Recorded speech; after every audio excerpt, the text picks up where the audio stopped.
This isn't just any Colorado trail. This is Medano Pass, a place where massive sand dunes meet unexpected water crossings, where malodorous mud gives way to majestic mountains,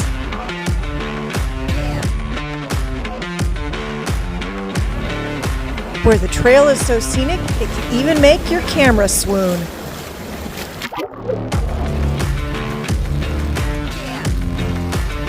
Where the best camera angle may have unintended consequences.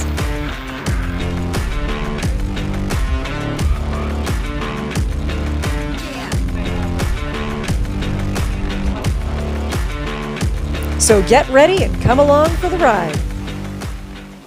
The last time we saw you, we were finishing up Cumberland Pass and enjoying dinner in the rain. So how did we get here? That morning started out as just another beautiful morning in the Colorado Rockies. Another chance for a brief walk to explore the Browns Creek area near Buena Vista.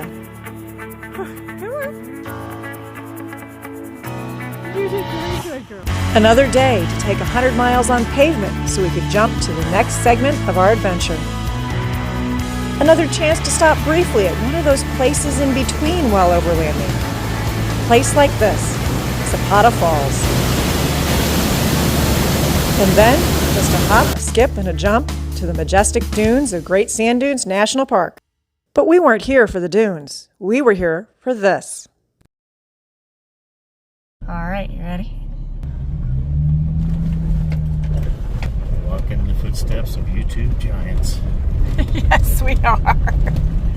Oh, it didn't look like it was raining when they came here. We do need to air down stuff.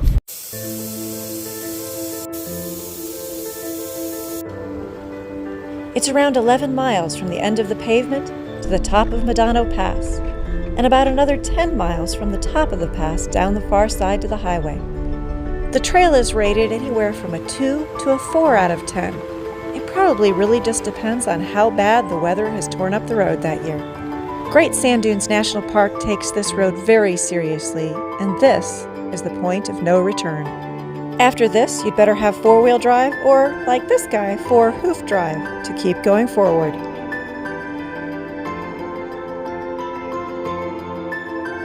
The first 4 miles of trail wind through scenic pines and scrubby oak and grasses, while you can view the massive dune field to your left.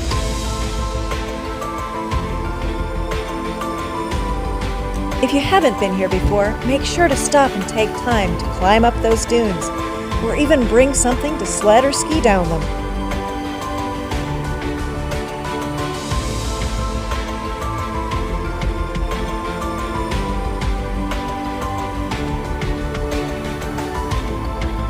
Remember earlier how Bill was talking about airing down? This section is one of the many that make that necessary.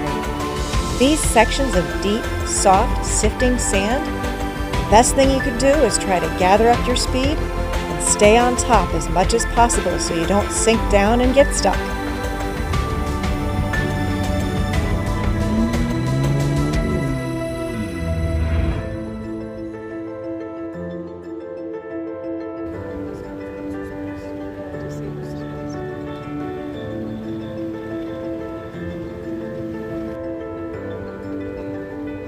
At around 4.5 miles, you'll find yourself coming down this nice and easy soft sand hill to your first major water crossing of Medano Creek. This track crosses Medano Creek 9 times on the way up to the pass, so you might as well get used to it now. Like the sign says when you come in, just remember to drive fairly slowly through these crossings so you don't flood your engine with water.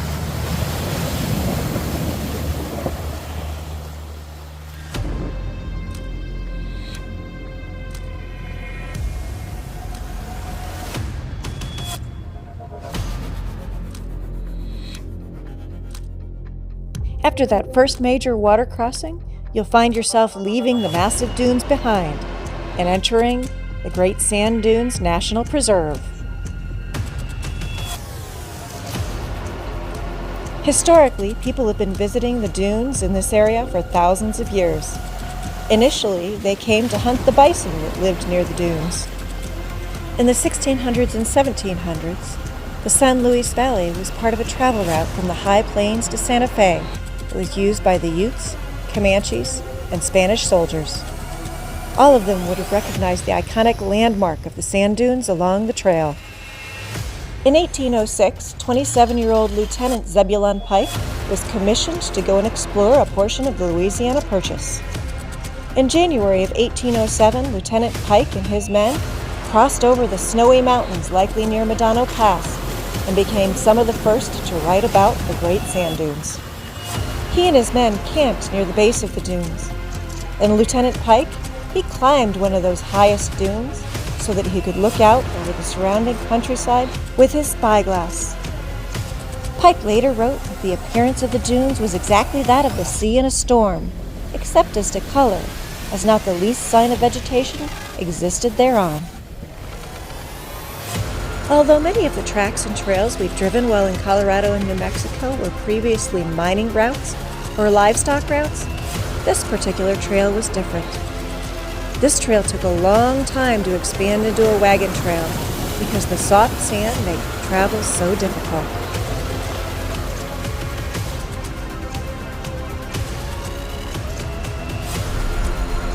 Today, this trail is a mecca for overland travel.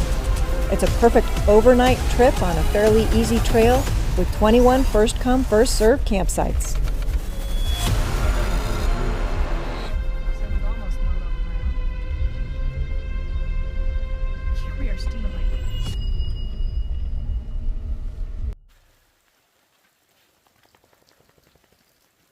Welcome to our evening camp. As you can tell, we've got the vehicles all lined up and the tents set up, and you might already be able to hear that trickle of rain coming from the sky. There are 21 campsites in this part of the preserve, and each one of them has one of these bear boxes.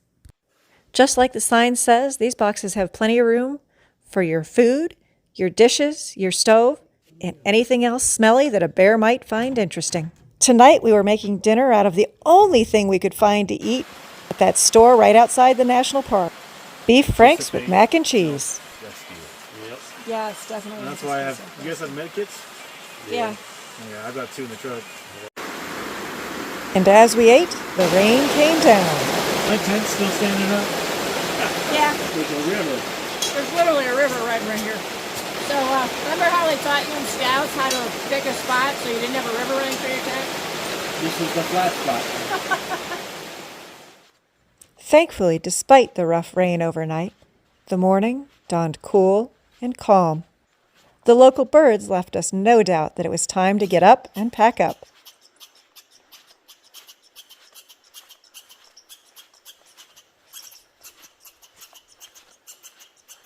Are you grumpy this morning? Oh, yes. Of course, we couldn't leave without breakfast.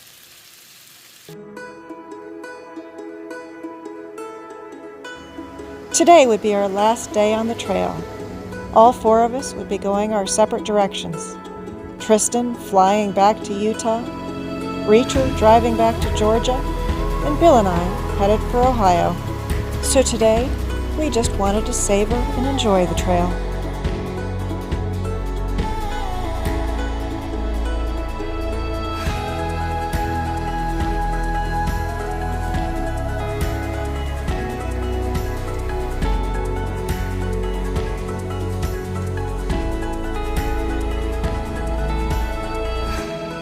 For the last 3 months, I've been creating and posting overlanding videos from our exciting 18-day adventure to New Mexico and Colorado.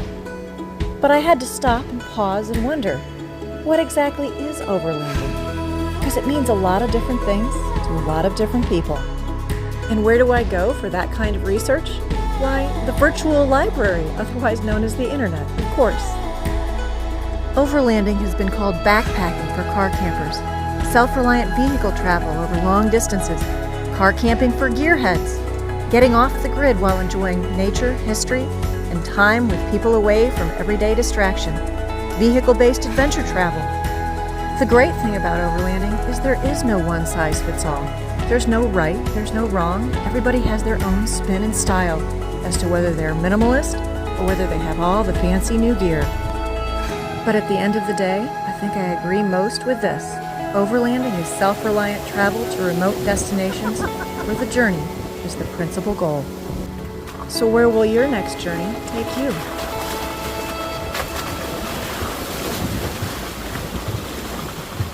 Medano Pass isn't just another pretty face. It also has some fun water crossings and some short challenging parts, well, especially for the photographer. You might notice that I wasn't using the drone at all at this particular trail, and that's because, well, you're in a national park and preserve and you just can't. But all of this other photography that you're seeing, all of this other video, it was actually either taken on a GoPro Hero 4, yep, an old one, or on my current Android cell phone. This section right here, I'm actually standing on the back of that trailer looking behind me taking footage. And then this one, well, I'm still on the back of that trailer, just looking forward.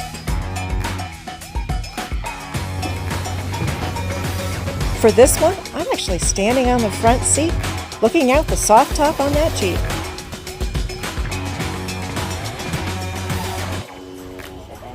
This series of shots, well, they're just all taken outside the open passenger window. Even this one, I'm just holding the gimbal upside down to get it.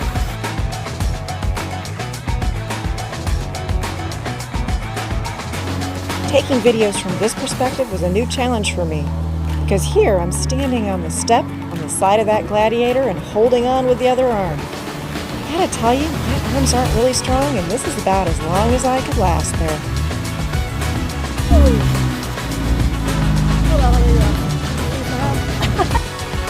This shot I took with my camera on a small handheld gimbal, but I made a mistake by putting it in the creek, because it went for a swim. Thankfully, the camera phone really didn't seem to care about that dousing, but the gimbal, well, I'm glad it lasted to finish the shot.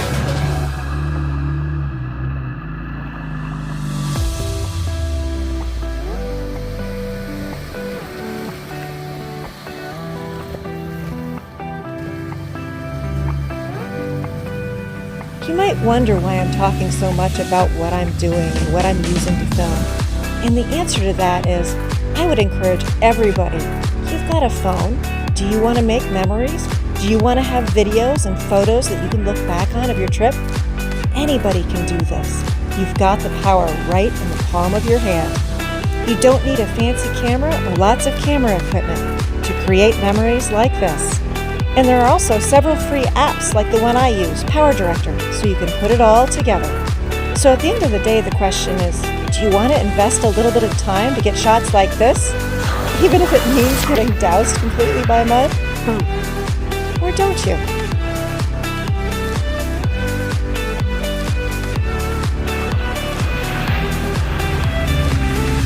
This is the summit of Medano Pass.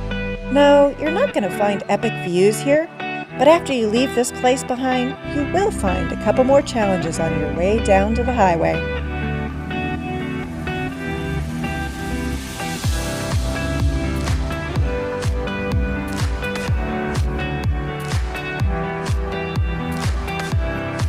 Were you remembering you had a trailer when you did that?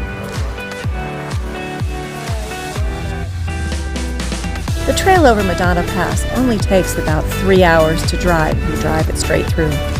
But that's if you don't have a photographer trying to make you stop every now and then to take pictures.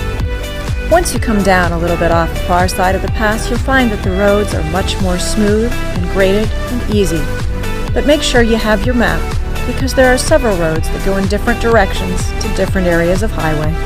We've watched several big-name YouTubers come over this pass, and it didn't look all that interesting, but for some reason I was compelled to want to come here. Bill, he wasn't so sure, but at the end of the day, he realized that this trail has mountains, it has desert, it has river crossings, it has a little bit of everything. And that is exactly what makes it worth driving. Whoa! Goodness sakes. Thanks for watching. Hope you'll come back again soon for another adventure. But in the meantime, go out and find your own adventure.